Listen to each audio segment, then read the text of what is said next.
Good evening.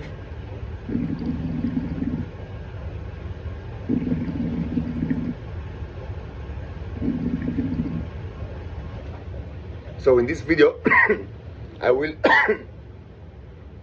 discuss something that actually I don't think I've ever recorded it.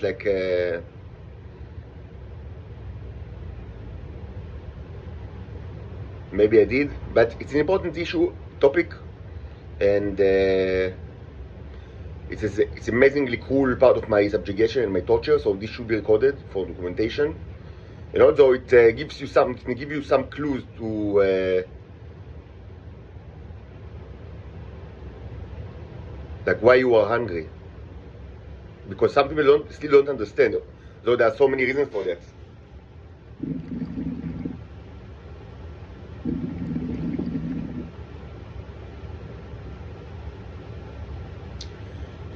You know very well that, I mean, maybe you don't, maybe you do. I mean, for most of my life I've struggled with the issue of weight. I try to lose weight with all sorts of diets, sometimes with success, sometimes with less success, sometimes more success, less success. And of course nobody ever told me like my true nature. And if I knew my true nature, first of all, I would have been able to adjust my diet to my actual nature. And this most probably, helped me tremendously, instead of like sticking to all sorts of diets of like Homo sapienses. And second, I could have just tell the neurons to make me sin. I can just transform my body, because I produce these robots, what you call the T in my body, in tremendous amounts. And third, this is it's a bit ironic, because part of what this was especially true when I was younger. In the last couple of years, I don't think about it too much, and my weight doesn't bother me too much in the last couple of years. But yes, when I was younger, and no. Certainly, part of the thing was that I thought that I would be more attractive to women if I'll be thin and then fat. And if I knew my true nature, I would not have even tried to be attractive to women, because like Homo sapiens women, they are garbage. So why should we even try? And regarding the title females, they don't care that much. If they do, some of them have the Jabba the Hutt fetish, that, which is, legitimate, I can, speculate about it's like, the Paleolithic origin of this particular, sexual preferences. But the issue is, maybe it's not even like, maybe, if like I knew my true nature and I would have been able to communicate with certain females without, not necessarily in Israel, and you will understand in a minute why. But I would have just I would have left Israel long ago. Just I didn't know all that, and abroad, perhaps this I would have even by choice decided to be on the more fat side and thin size, if I had all the information. Because again, the health concerns of Homo sapiens are not true to me, and regarding to attraction, it's not arguably, probably certain females abroad, you can find many that actually they prefer the thicker side, and some even to extreme levels. Not that I want to look like that, but just it's even not uncommon, the Jabba the Hutt fetish. But I didn't know all that.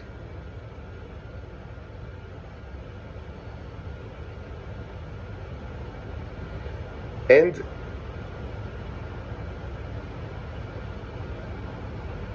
around the year 2010, 2011, I gained tremendous amount of weight. And this, in retrospect, I understand that this was done by all sorts of manipulations and psychological pressure from the surrounding. And the people that surround me always were part of the Shabak, and always were part of the Israeli intelligence. And when I was younger, yes, I didn't know nothing about it at all. So of course I was probably it was much easier to do it.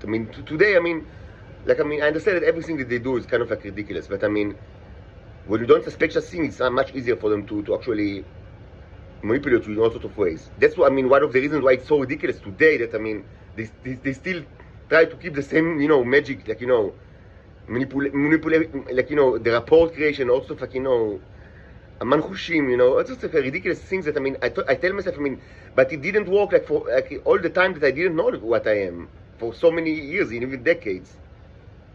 And when I say that it didn't work, mostly it's, I mean, the primary objectives of the Israeli intelligence, which is to convert me to homosexualities. This is like their main priority, and I never even was remotely like close to it. Like I was heterosexual all my life, didn't have any kind of like not kind of sex with a man, but didn't even think about it. Wasn't even close to such a situation. Wasn't in my like horizon. I mean, and this is true. I mean, this was true all throughout my life until now. But we said it. I mean, I was always subjected to their psychological terror, and it always completely failed. So now that I know, I mean, exactly what they tried to do and why they tried to do it, and I speak about it for several years now. Like since 2019, I speak about it like without in blogs, in YouTube. So now they will have success with that. I mean, how ridiculous can it be? If it didn't work for you, I mean, for decades, where I didn't know anything, and like I was like target of like everybody around me without knowledge, I mean, what to try to do, and they didn't even like at any kind of like even they didn't even have any like the 0% success they had. So now that I know what they do, it will have any success at all. This is ridiculous, but that's the way they are.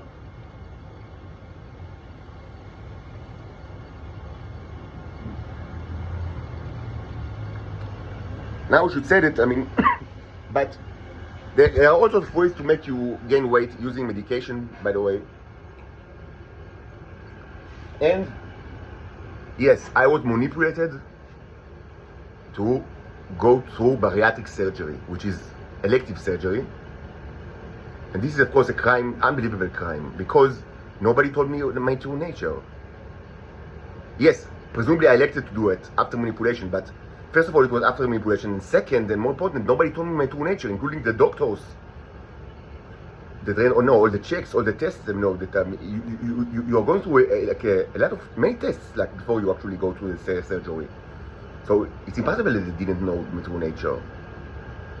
And all of these people, including my family, that supported it, and my girlfriend at the time that supported it, and my friends, nobody told me my true nature, even though everybody knew that I'm not Homo sapiens. But this was kept a secret for me. I was pressured to do so, and just to say, this was done in a respectable hospital, Hadassah Har HaTzofim, Yerushalayim. The two, surgeons were at the time two of the most respected, surgeons of the field of bariatric surgery, specifically sleeve gastrectomy, which at the time was very, very, very popular, and I was pressured, manipulated, to go to elect this kind of surgery. There are other kinds, but at the time I don't follow. I don't know what. It was more than 10 years ago, but at the time it was the most popular, or at least that's what people told me, that this is the thing to go instead of the others. There are other types. So Dr. Begleiter and Dr. Greenbaum, this surgery is mostly, at the time it was done in pairs because it's laparoscopic, so it requires 4 robotic arms. And these two were two of the most celebrated in Israel, just to say. Not, unheard of like a doctor, not at all. Dr. Begleiter, Dr. Greenbaum, in Hadassah Har HaTzofim, Yerushalayim, Jerusalem. And nobody ever told me my true nature. And they pressured me and manipulated me to do the sleeve gastrectomy because this is a kind of surgery that they cut 85% of your stomach, and then they just, close it with staples, with a string of staples, and just throw it to the garbage, presumably. Of course not. Other types are, first of all, reversible, and second, they do not, include taking parts of your body. But this was, everybody told me that this is the popular, surgery at the time, the sleeve gastrectomy. All of this was done for one purpose, because the Titan females in Israel, and also most probably other Titans abroad, and also like Homo sapiens in Israel and abroad, wanted to eat the stomach because they received tremendous amount of tea from that. Tremendous, much more than they can steal from my semen, which is the usual thing that they do all my life. But this, I mean, the stomach, I mean, no, this it's an organ from my body, 85% or 90% that they cut. It's tremendous amount that, I mean, and they just fed on that and eat it. I assume tremendous amount of people. Again, even just a single ejaculation of mine, I mean, they pick it from the garbage and, distribute it among like many Titans and Homo sapienses. So you can only, I mean, assume, probably, I mean, what contained inside this stomach was like maybe million times or a billion times more than like the ejaculation. Because of the volume and, the material. And this was the skin to eat me. Literally so. This is not a metaphor for anything. It was done during September 2011. 10 years for the, for the twins disaster.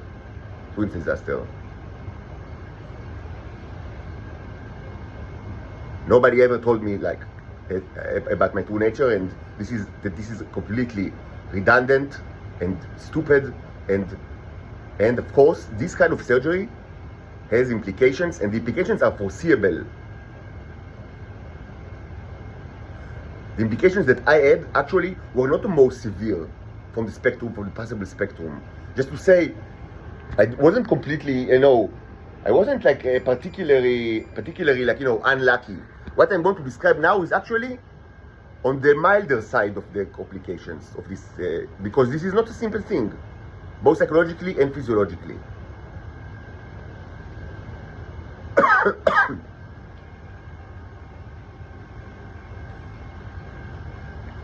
So after the surgery, you can almost eat nothing for a long time, for months. I lost tremendous amount of weight, and I mean, I never like rebounded, like recovered this weight. Many people actually that undergone such a surgery in other types, they get all the weight back because of all sorts of reasons. So for me, it wasn't so. I'm still like 13 or 14 years of that. I'm still thinner than I was at the time. But this is like of no consequence because I could have lost like weight in many other ways, just if I knew my true nature. So all of that is not that particularly interesting, like regarding like the weight outcome. What's important is the hunger and the consequences. It should be said, until now, I cannot eat a regular meal. I cannot. Like, I cannot sit like in a regular restaurant and eat like everybody else, a complete meal. I mean, I can only do it if it's like for a long time, and this is tiresome because, usually the other people just, finish their meal soon. Yes, I can do takeaway, and I've done it in the past, but just to say, and I start from the mildest like consequences. This is the mildest thing that, food is never the same again. And the enjoyment of food is never the same again, and specifically, the social aspects of consumption of food are never the same again. And this is true to this day. Now I'm completely monk, and I don't have friends and family and nothing. Like, I'm surrounded by like pedophiles coming to the Shabbat. I don't like even think about like speaking to them. But I wasn't like it all the time. And yes, the social aspect of eating is important, and during the years, the 13 years since then, this was a hurdle in my life. It wasn't nice because you do not longer eat like other people, and this is true to this day. Even though it should be said that with time the stomach stretches a little bit, so you can, as time progresses, you can eat more and more. But even now, after 13 years, it's not even close to what it was before. And again, I cannot eat a regular meal. Like, I cannot, I don't go to McDonald's because I don't eat meat, but just to say, everybody knows what's McDonald's. I cannot eat like, a Big Mac and chips and, half a liter of Cola Zero. I can do it, but only if like I sit in the restaurant for 2 hours or so, or more than that. Like, regular adult-sized meal is out of the question in normal time span. That's why, if you follow me, you see that I eat all like small portions. And if I like really want to eat a lot, I eat like I just add many stops. Like this kind of like things, like plates with leftovers is normal thing in my life, and this is part of my life, and it's still part of my life. Even though now it's much better than before, but it's not normal. I cannot eat a normal meal. I cannot sit in a restaurant and eat a normal adult meal. It's impossible. Of course, it's got all sorts of like social, like determinant aspects, and it's just not fun. But all of this is the mildest consequences. I start from the least severe, but even that is a price that I still pay because they wanted to eat my body. It's a price that I still pay to this day. I cannot eat a normal meal. I cannot eat like normal people. I cannot sit in the restaurant like normal people. Your close family, I understand this very quickly, but even like, but this is even like, even like people like that are not from the closest family, they don't completely understand what's going on, and it's very difficult to explain because people are like that. So this, when I say that you cannot sit in the restaurant, this includes even like eating like with your family, the extended family, including in like social events and things like that. This is out of the question. This is still true to this day. Of course, there are all sorts of like deficiencies that ensues because you don't eat what you really need, because it's difficult. And even to this day, that a good amount of years after the surgery, it's difficult for me to actually consume the nutrients that I need. It's difficult. All of this is by design. What I've said until now is not even considered, side effect of the surgery or like negative consequences of the surgery. What I've said until now is this is by design. This is the consequences of the sleeve gastrectomy. Everything that I've said until now, it's not like a question like whether you will it's not like some people that are undergone this kind of surgery are having these side effects. It's not side effects. This is the effect of the surgery. Everybody that are going to see this surgery, are also experience what I've said until now. 100% of them. It's not even like I just to say all of that is by design. The people that operated me, and everybody that manipulated me to do so, they knew that it's going to be to be like that, because it's like that. This is the outcome of the surgery. It cannot be any different. So all of these negative consequences that I've just described, they are not even side effects or like unfortunate consequences. They are just regular consequences of selective surgery.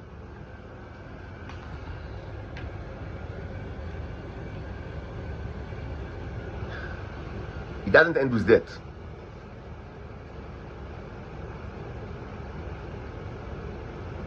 I don't have the strength that I could have had or I had in the past, because I cannot eat what I need.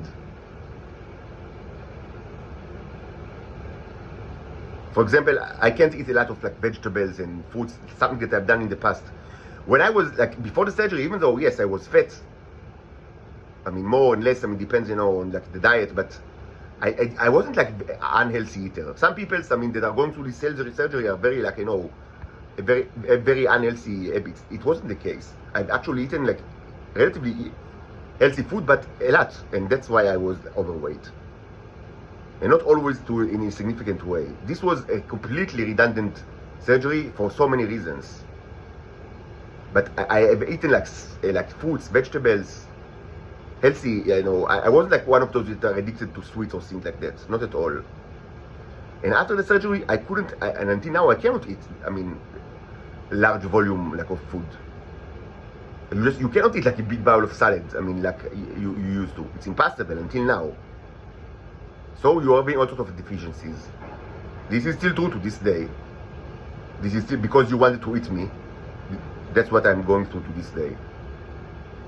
But it doesn't end with that. After the surgery, there were several difficult years. Between 2011 and 2014 or 2015, 2016. All of that, changed gradually and pretty much was not significant anymore after the birth of my two two daughters during 2015 and 2016 because I had other kind of difficulties, and because of the time that is incredibly important for what I'm going to actually now explain. Because again, the stomach stretches after the surgery. In the years after the surgery, the stomach stretches. So it's a process of like 4 or 5 years that you can gradually eat more. And I mean, in parallel to that, I got married, I had children and also other difficulties. And what I want to describe now was mostly, I mean, stopped to be relevant, I mean, after my children were born. Not just because of they were born, but I mean, it was a parallel timeline. I mean, it was the same kind of like timeline. All of this is normal. It's not something. This is completely foreseeable. All of this is like complete. I mean, not the fact that I have children 5 years later, but that during the 5 years or 4 years after the surgery, my stomach will considerably stretched. Again, not to a point that I will be able to eat like a normal person until this day, 13 years later. I cannot eat like a normal person. But that, I mean, after 3 or 4 or 5 years, it's no longer what it was in the beginning. Because what it is in the beginning is that you can almost eat anything at all. You can't eat anything at all. And this, of course, entails a drastic reduction of fat, but also you become much weaker because also you lose tremendous amount of muscle. I was pretty muscular, like even though I was fat, but I was also muscular, and I lost tremendous amount of it. All of that is foreseeable. This is known to be like that. Just to say, when I was like 20 years old or something like that, I squatted. You know what's a squat? Like, you know, Olympic squat, like that. I mean, you, I was about to say, S to the ground or S to the grass, like low squat, with something like, I don't really remember, but at least 220 kilograms. It's not freak of nature, and it's not uncommon among athletes, but it's a good. I mean, it's nothing to be ashamed of, even among amateur powerlifters or weightlifters. But it wasn't like the powerlifter squat that is done like until the knees are parallel to the ground. Like you need to go all the way. I mean, this also, I mean, because that's the way Olympic weightlifters do it. Because they need to be much more flexible, and also because it's part of the snatch. Anyway, I became considerably weaker, and this is true to this day. Even though with time you regain some of the muscle. With time it gets better. But initially you became much weaker. So you become thin and weak. But it doesn't end with that. What happened to me during the years following the surgery was a rapid increase in the consumption of alcohol, tremendous increase, to a point that I was arguably alcoholic. I say arguably because depends on cultural definitions. Different cultures define it very differently. Maybe among like the top drinkers of the world, like I don't know, in Europe, I don't know, maybe, or in the United States, maybe among them this wouldn't like be it like these kind of habits that I had. I mean, just to say, I don't have these habits anymore, thanks to God. But yes, these habits were important part of my life since 2012 to 2015. It was an important part of my life, this consumption of alcohol. Maybe not alcoholism per se, according to some cultures that are heavily drinking. Because I mean, I didn't like open the day with a drink, or like I didn't drink during work hours. I mean, like I didn't have like the most severe effects of like drinkers. That I mean, yes, I limited myself to the evening and night, and like I mean, and mostly it was on the extreme side of reasonable, which means totally unreasonable, but not extremely unreasonable. What happened is that I very quickly developed a flavor like towards high alcoholic beers that are also high calorie beers. I just drank my calories. This is extremely common among patients with bariatric surgery and extremely common among sleeve gastrectomies, because they cannot eat food like solid food, I mean, to get their calories, so they start to drink their calories. Alcohol addiction, to the extent that I suffered from, is actually not only that it's not uncommon, it's actually not even the most severe effect. It's actually on the, just to say that what I explain now, these circumstances were completely foreseeable and known, like, you know, from the, you know, medical record, that people, it is known to be like that. And many people suffer from much more severe consequences.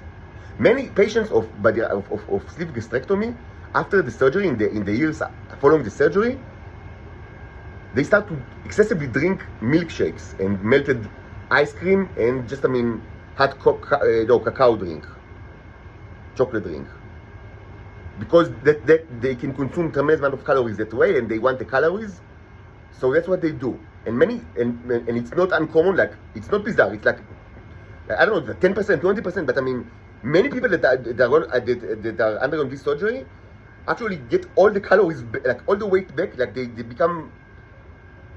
just become as fat as they were before the surgery because of this habit of drinking milkshakes and melted ice cream. This is incredibly common. It's not like a bizarre consequences, it is a known consequence of the surgery. Part of, you know, it's part of the, I mean, so you ask, so why people still go to it? It's considered, like, I mean, a viable, you know, option. It's not bizarre that people are getting addicted to, not addicted, but I mean that they consume tremendous amount of milkshakes and, you know, and melted ice cream after sleeve gastrectomy, the same kind of surgery that I went through. And then they become just as fat as they were before, and of course this is tremendously unhealthy. Tremendously unhealthy. I never liked milkshakes, or like melted ice cream is disgusting, and I didn't drink chocolate milk since I was like a preschooler. Like even in primary school, I preferred coffee. So this wasn't a problem for me. I didn't touch these things after the surgery, and I still don't, because I mean, it's disgusting. I mean, you know, like milkshake is disgusting. It's, you know, it's like, I mean, I don't want to, you know, the topic is not, you know, vegan or vegetarian, you know, sermons, but I mean, what's milkshake? It's like, you know, it's taking the milk of the calf from this mother and drowning it with sugar that is completely unhealthy in tremendous amount. It's disgusting and totally unhealthy. So luckily, with the help of God, I never did it. But this is, just to say, this is extremely common.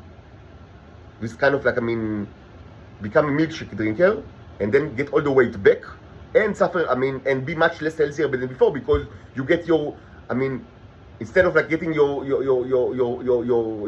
fat from, you know, all sorts of sources, presumably both healthy and unhealthy, depends on the person, you get everything from the most unhealthy way possible. Thankfully, I wasn't part of this population because of this aversion to milkshakes and, you know, melted ice creams and things like that. But yes, I certainly, but other people, and this is extremely common, mostly men, most of the people, I mean, at the time, statistically, most of the population that went through this surgery were females, like 70 or 80%. That's what the statistics at the time. And males and females do not, I mean, statistically, it's not, I mean, not the same reactions.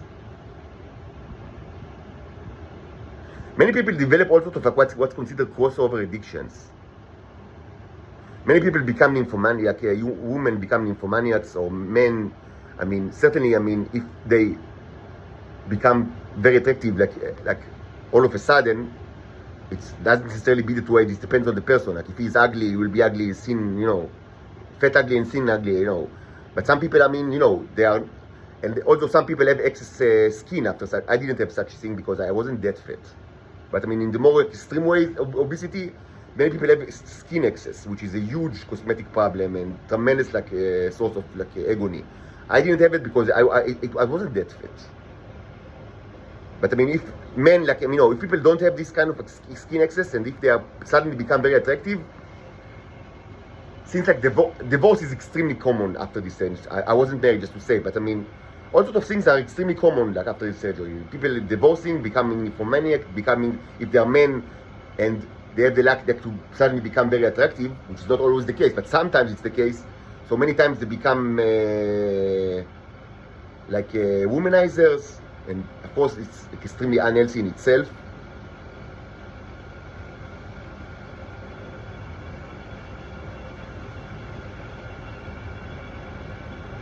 Like people that is part of like their life is like, to have sex with many women. This is extremely unhealthy, and it's common among the population of men after, if they are lucky to become attractive after the surgery. It's not always the case, but if they do, it's not unheard of at all, like they become like womanizers, and this has many severe. It's not funny. It's not funny at all. It's tremendous, like this entails severe problems that are starting to emerge in their life. People that were, they had normal sexual behavior or in relationships before the surgery, and after that they become like like Don Juan de Marco. This is extremely unhealthy and not unheard of among the population of men that become attractive after the surgery, which is actually, as I said, at the time, statistically, it was most of the people that 70-80% were actually women. And women many times they become nymphomaniac after this surgery. It's not funny at all. I know that many of my listeners belong to the intelligence services and they don't have much sex because they are titans or they are all sorts of like freaks, sexual perverts. So any kind of like sexual discussion is for them something funny. It's not funny at all.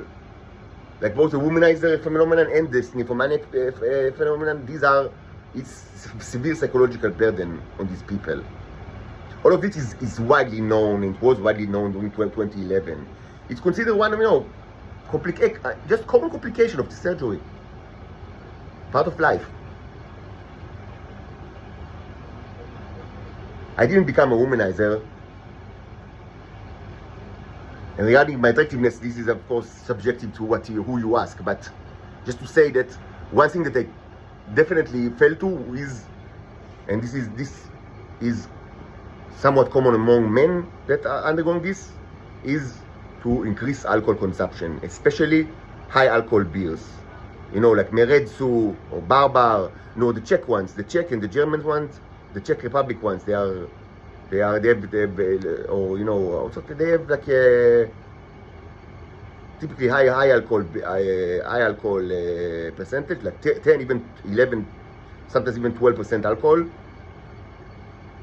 This is common among these kind of beers, and they are also and with that correlates the number of calories, because in beers, if you don't know, mostly beers, it's like calories are correlated to alcohol percentage. I don't know why, but it's known to be such. So these men, and I was one of them, they just drink their calories through beer.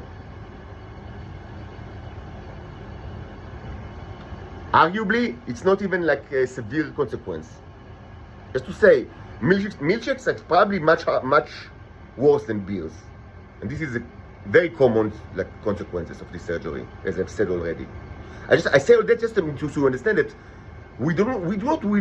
I don't speak to you at all about all sorts of there are tremendous amount of severe, even deaths, but things along these lines. There are many documented side effects of this surgery that happen to 1% of the population that went through it, or 2%, 5%. I do not speak about it at all, and these consequences, it includes death and tremendous amount of and necessity to undergo additional surgeries, and they start to cut limbs from your body, and severe psychological consequences. All of that, these are all known consequences of the surgery that happen to between 1% to 5%. I don't discuss this at all. Everything that I discussed now in this video is considered common consequences of this surgery, to the point that it's not even, some of it does not even considered like a side effect. It's considered like, or negative, consequence, just part of part of the process. Is to say, I do not describe anything that you need to be extremely unlucky to get if you have this surgery.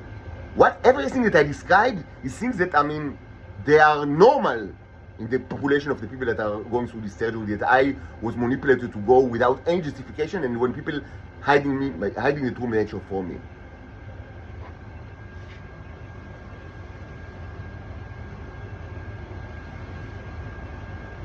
This kind of alcohol consumption became the most, I would say, reached its kind of like maximum height during 2013, I think, when during my second trip and the longest to the United States. I walked there and also traveled there for like something like 70 days, I think, if I remember correctly. That's when I actually completed like the John Muir Trail. It's like 17 days, like in the Sierra Nevada in California, that you walk in the wilderness, mostly alone, even though some of the times, you meet people, and I spoke about it in the past. 70 days, and there is no, it's not like, in Asia that, there are like villages along the way. Mostly you don't have any kind of, like, any means, like, to replenish food or, equipment. There are exceptions, like, the Vermilion Ranch, where it's not part of the trail, but it's like, you can, it's like a side, like a detour that, and then you could buy some food, and there is also the John Muir Trail Ranch, which is a place that you can get food for free or send food for them, which is about half the way, but that's it. Other than that, and there is Tuolumne Meadows in the beginning, like close to the Yosemite Park. Mostly, you just carry everything on you in a bear canister, which is kind of like a can that is, it's mandatory. That all the food will be in the can, so bears will not, the brown bear is still common in California, so they will not take your food from you. But I worked there in the Ivanpah power plant, and also, of course, it's adjacent to Las Vegas, like it's in California, but adjacent to Nevada, so most of the time, we me and the other people, of the company, we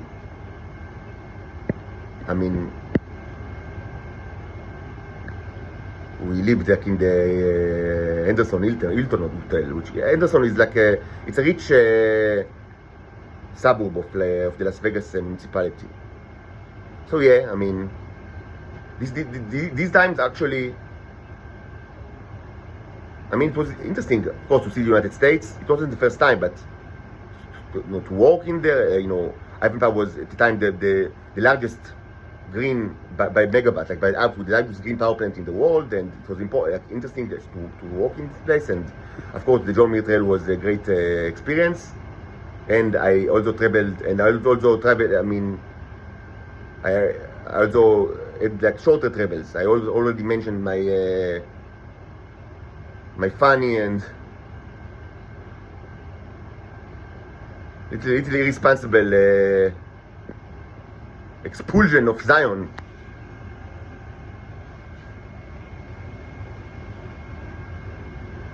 Utah is a very lovely country, like very beautiful. If you like the desert, like myself, it's not like monotonous desert. It's a desert, but very, very beautiful desert. And it's also close to Nevada, so I drove there several times. And one of the times, I went to the Zion National Park, which is lovely. So I've hiked, all the, Edmonds Landing, like all the normal hikes of the park. But after that, I kind of like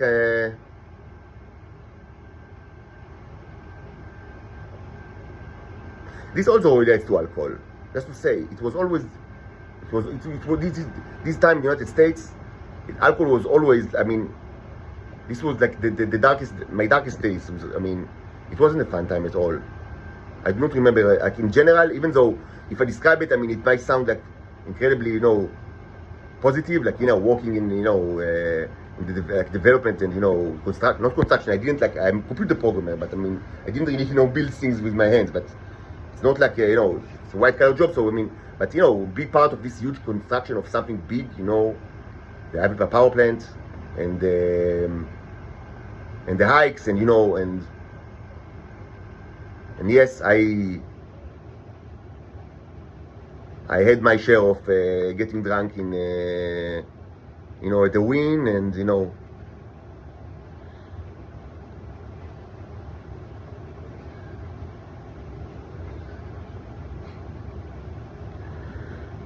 the other hotels of the Strip. I didn't pass any opportunity to get drunk in any of the, the famous ones. The Bellagio, the MGM, everybody, every place. It was the darkest time, one of, the worst time of my life because of, that's when, because by the end of 2013, my alcohol consumption was the highest. Of course, in the United States, it's the easiest thing in the world because everything is you buy everything unbelievably cheap, it's much cheaper than Israel. Food is much cheaper than Israel on average. Even in the Las Vegas Strip, which is extremely touristic. Even there, it's not that expensive, just to say. I mean, relative to Israel.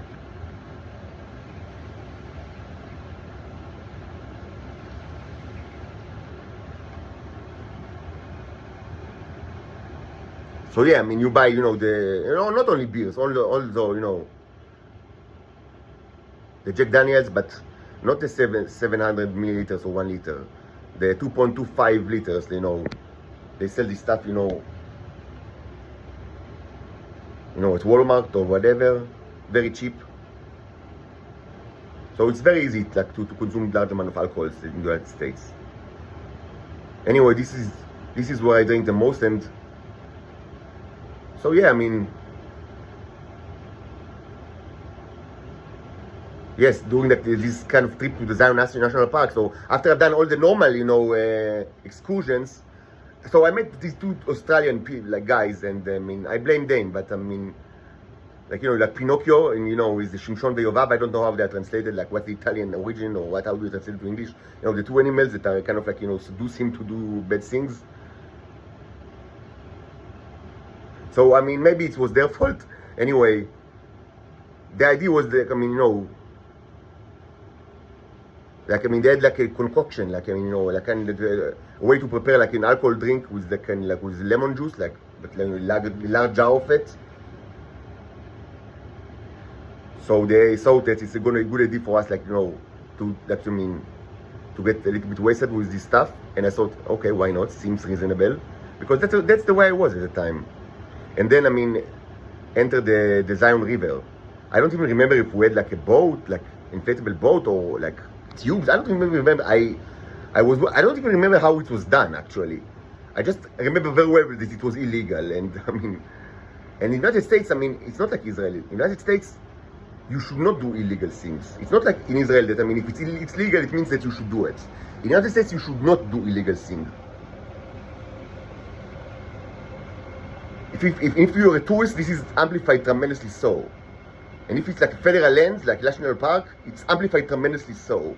And I've known all of that, but I thought, yeah, seems reasonable. Let's get wasted, and with the lemon juice with alcohol, I don't remember even what, tequila probably, that they prepared, and they were a couple, young, female and male. So, and we spoke, and then, I mean, it seems like a good idea.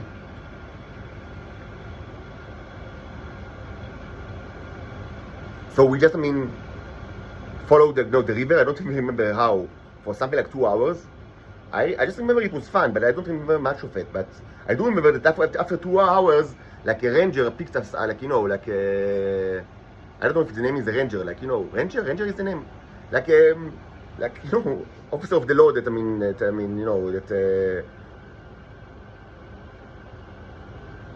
in national parks, that picked us from the river and told us that he's chasing us with his jeep for 2 hours, and we didn't even notice. At least I didn't even notice.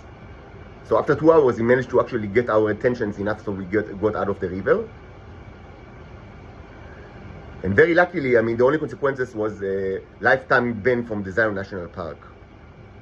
So I can't, so this was the first and last time that I went there. Okay, it's not that severe consequences. This could have been ended much worse. Considering that the United States, they don't, I mean, generally, I mean, if something is illegal, you should not do it in the United States.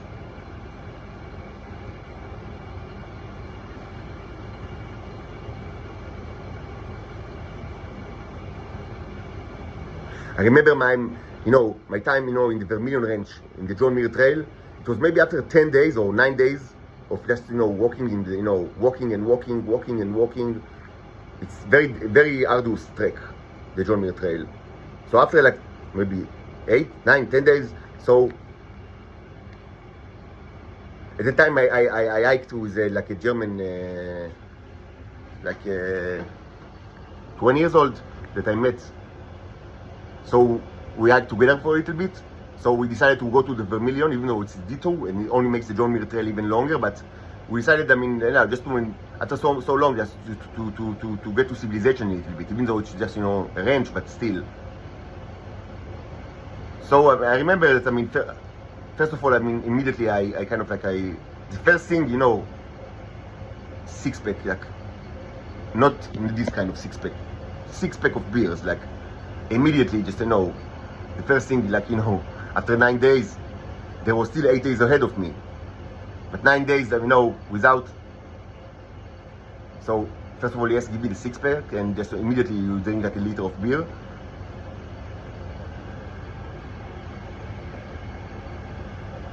I remember I spent the night over there and become sociable with the people, socialize with the people. There was like kind of like a cowboy, like a cowboy and he's kind of like a henchman, like that. I mean, they were kind of like you meet people that, I mean, are driving horses mostly for touristic purposes. Like, I mean, they are like tourist guides actually, but I mean, they look like cowboys that they drive horses. That's what they do. But it was without his group, like maybe between kind of like drives that he do with the horses and tourists. So I remember that, I mean, so we spoke a little bit, and like it was very friendly, and like both like this, the cowboy and like his henchman. So at one point he asked me, like, he understands that I'm doing the John Muir Trail, and this is like arduous. It's tremendous amount of like walking in very difficult terrain, and I mean, again, you don't have like nothing besides the food that you take with you, or something that you buy in this ranch, or something that you get from another ranch, but that's it. So he asked me, if he could help me, like just bring me something, or like how could he help me, like in any way, because he wasn't like part of the trail. He was like, he went to the ranch, like, from like, because it was like their business. Like, so he thought maybe he can help me like with something. So I said yes. So how can I assist you? So what was my answer? Correct, whiskey. I told him, I mean, can you fetch me some whiskey in this place? So he told me, you know what? There's always like, a cowboy always have something in their boot. So he sent his henchman, and after a time, like, I don't know, 30 minutes, the henchman returned with like a small bottle of whiskey. He didn't even like, I asked him like to give me like, to give him some money, but they didn't even like, most of them didn't want like money. They just give it to me, like, give it to me just, as a favor.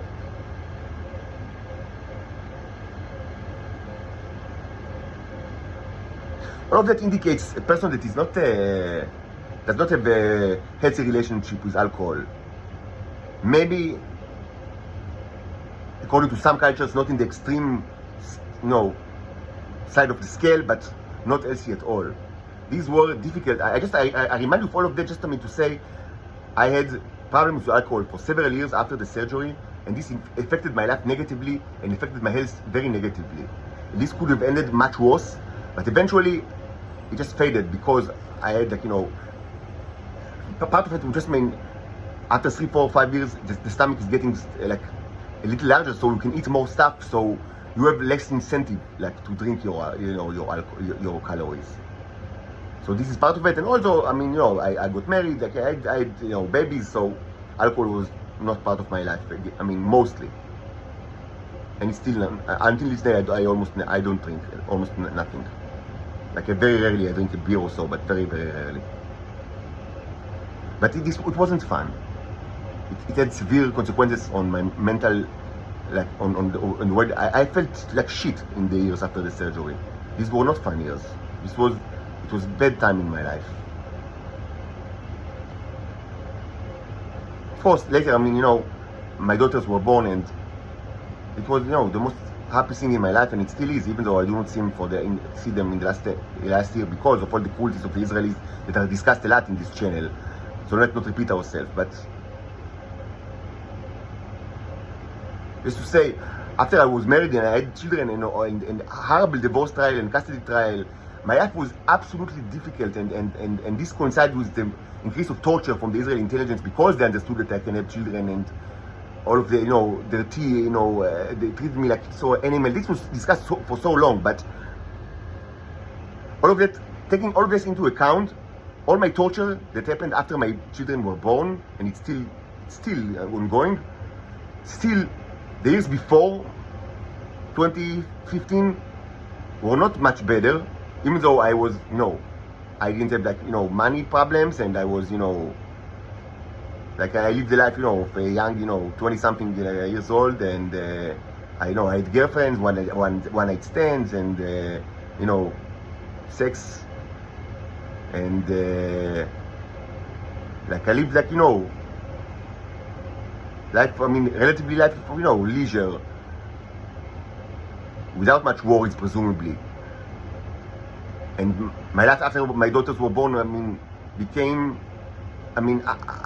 unbelievably more complicated, and still to this day, because of the torture of of the Israeli intelligence, and also because the divorce, happened just after the second Ilah was born. That was 11 months after the Orin was born, and immediately there was a huge custody trial, and eventually I received what I wanted, which is joint custody. But then you need to raise two babies. Half the time they were with me, including everything that you can think of, while you're working in demanding jobs in the high-tech industry to support yourself and alimony that you need to pay. And I raised them since they were born, half the time. My home was their home. It was like that until a year ago, when they were taken from me because I resisted. I declined being the prostitute of the state of Israel. That's why they were taken from me. This was an act of war, the declaration of war by the social workers of Shoam, but this is, in the general way, a declaration of war of humans against the cherubs, against our own species. But this was discussed in other places. What I want to say that even though after they were born, my life became so much more complicated, and before that, the years before that were presumably, life of, a relatively attractive, young man, and, without much worries, and, living the life, it wasn't like that. Maybe externally so, but from the internal perspective, for how I felt, I had dark years before 2014, 2015. And a lot of it is because of the surgery. Because what happened during September 2011. Because of the surgery. Because it left me as a wreckage, and I couldn't eat what I need. This is still to this day, but it was much more severe in the initial 3 or 4 years. And again, this is by the book. It's not even considered a complication. This is not considered even. There are many complications that are extremely severe, up to and including death of this surgery. I do not even speak about it. Everything that I just described now, you should understand. These are known consequences of the surgery. It's not even considered complications, arguably, because they're so common. So the people that drove me there to do this, to go through it, they knew it's going to happen, but they didn't care. They just wanted to eat my stomach. Literally so. So I had very dark years after the surgery. Even though externally it might look like I was attractive, and had like good jobs, and I did girlfriend, sex, things like one night stands, but this was very difficult time in my life because of the consequences of the surgery. the fact that you can never eat what you really need, the fact that I become dependent, bordering on the alcoholism. This is debatable. Some people would say that, of course, I was an alcoholic, but some people would say that this is, still on the scale of normality. It's really cultural, it depends on the culture. But it had tremendous effect of my life. Like this funny story from Zion, or the story from the John Mill Trail, with the whiskey. It's kind of like funny, but it's not, because it indicates a person that is very troubled with alcohol. And that's what I was at the time for several years. Because you drink your calories. And again, probably it's actually better than what many people are going through, which is not alcoholism, but they drink their calories from milkshakes and melted ice cream. Probably this is, it doesn't sound like, it's not like, it doesn't have like the label of alcoholism, which is like a social disease, but it's, from health perspective, it's probably much worse. Because they get all the fat back. So, they don't receive anything beneficial from the surgery, but it's like, it's only from like, empty calories. As opposed to, the situation before the surgery, that, they ate both bad food and good food, so now they eat only the worst food. And this is extremely common. Actually, the alcohol paste is actually probably better than the melted, like the milkshake paste. This milkshake thing is, and it's extremely common. It's not like a curiosity. Like in like 10 or 20, 30% of the people that are going through the surgery, will have it. And this is unbelievably unhealthy. And it's to say, it's probably much worse than alcohol, actually. I say all of that just so you understand that I didn't suffer from like extreme or rare complications of the surgery. Not at all. Everything that I described is like, it's known consequences of the surgery. This is foreseeable, consequences. Nothing that I said considered even remotely, severe complication or consequence of this surgery. Nothing. It's all in the mild, in the normal, consequences, in the normal range of consequences. So I had bad years. I couldn't eat. I was always angry. I drank far too much. I drank high alcohol, calories, beer, and of course, it's not healthy. And all of that could have, ended much worse than actually it ended. Actually, with the grace of God, I relatively, got out of it in a good way, I would say. With the grace of God, because you need the grace of God to overcome things like alcoholism.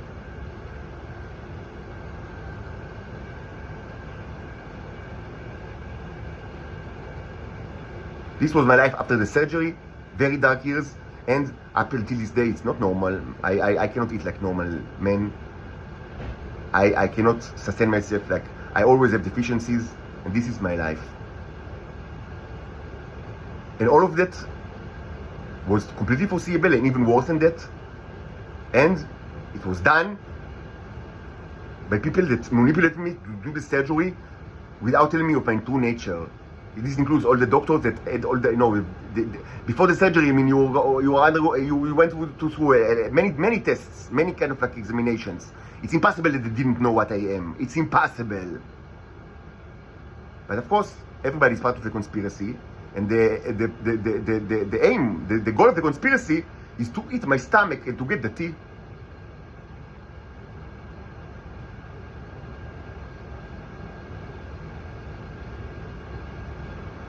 I still have these staples in my body, like in my stomach. It looks like a thread with staples, because that's what it is. This is a symbolic mark that I carry with me all the time. It's not a painting or a sculpture, it's on my own body. You know how it looks like? Of course, like 1,000 or 1,000,000 times larger, but what looks like that under the microscope? Yes, the train bacteria. The train bacteria looks like these staples, the string of staples on my stomach. So, you tell me that you suffer from the train bacteria. You tell me that you can't eat, as much as you would have liked to. My heart is like, is playing the smallest violin in the world, as they say. You don't understand the relation between what you've done to me and what you suffer now? You need to actually watch the samples to see like a model of the trained bacteria inside my own body. Inside my own body. Like I have this model of the trained bacteria in my body. Like 1,000 or 10,000 times larger or 1,000,000 times larger. And I still carry it with me. This is the symbolic art of the Neros that I carry with me all the time. All the time! So you speak to me about the trained bacteria. You speak to me about hunger. And on top of all of that, the people surrounding me, most certainly, the scumbags in this hostel, but this is true to other people as well, they think that I shouldn't eat because they can't eat whatever they need. So presumably, the robot should also not eat at all because, why should the robot eat if they are not allowed to eat as much as they can? He should suffer at least as much as them, presumably. After they've eaten my stomach, after they caused me so much pain that is lasting to this day, they still think that, I'm in debt to them for some reason because I can eat things that they cannot, presumably. These are the people of the intelligence services of the world. These are the people, not only in Israel, in other places as well. These are the people, the scum of the earth. These are the people. This is humanity. This is humanity. This is humanity.